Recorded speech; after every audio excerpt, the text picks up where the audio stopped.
আসসালামু আলাইকুম। আজকে আমরা আলোচনা করব যে কোনো সংখ্যার শতকরা বের করার নিয়ম। তো প্রশ্নে যদি এ ধরনের প্রশ্ন থাকে, যেমন ৪০০ এর ৪৯% কত? যদি এ ধরনের প্রশ্ন থাকে তাহলে খুব সহজে কিভাবে আমরা এই অঙ্কটার সমাধান করব সেটা আজকে আলোচনা করব।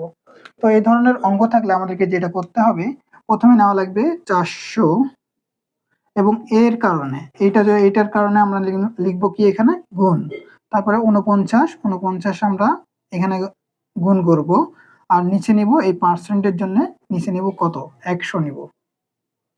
100 দিয়ে এখন যদি আমরা কাটাকাটি করি তাহলে আমাদের অ্যান্সার চলে আসবে। তাহলে 100 দিয়ে 400 কাটাকাটি করলে উপরে থাকে 4 4 দিয়ে 49ও গুণ করলে হচ্ছে অ্যান্সার চলে আসবে। তো 4 দিয়ে 49ও গুণ করলে 196। 196 এটাই হচ্ছে 400 এর 49%। এ ধরনের অঙ্ক যদি আরেকটা করি আমরা তাহলে আরো সহজেই বুঝতে পারবো। যেমন 200 এর 10% 20% কত? 20% কত?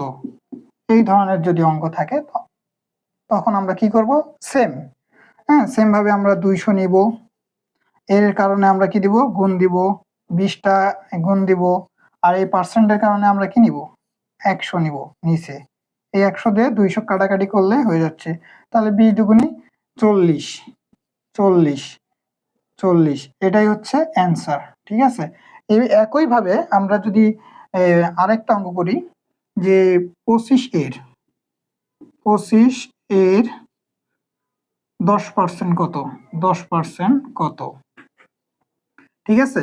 তো এটা যদি আমরা করি সেম, 25 এর কারণে আমরা কি নিব গুণ নিব, উপরে থাকবে 10, নিচে এই পার্সেন্টের কারণে আমরা কি নিব 100।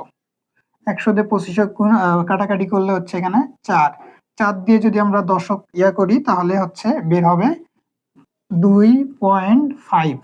ঠিক আছে। তো যেহেতু 0.5 কিভাবে আসলো যদি বলতে চাই আমরা, তো আমরা 4 দিয়ে যদি দশক ভাগ করি তাহলে কিন্তু 2.5 আসবে। তো ভাগটাও আমি করে দেখাচ্ছি। 4 দিয়ে দশক ভাগ দিলাম, তাহলে আমাদের 4 দিয়ে কিন্তু দশক সরাসরি যাচ্ছে না, যে ভাগ 4 দুগুণে 8, তাহলে এখানে 2 নিতে হবে।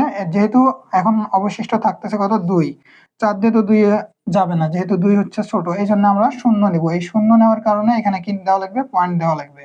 পয়েন্ট এখন 4 5 20, তাহলে এটা 5। ঠিক আছে, 2.5 এটাই।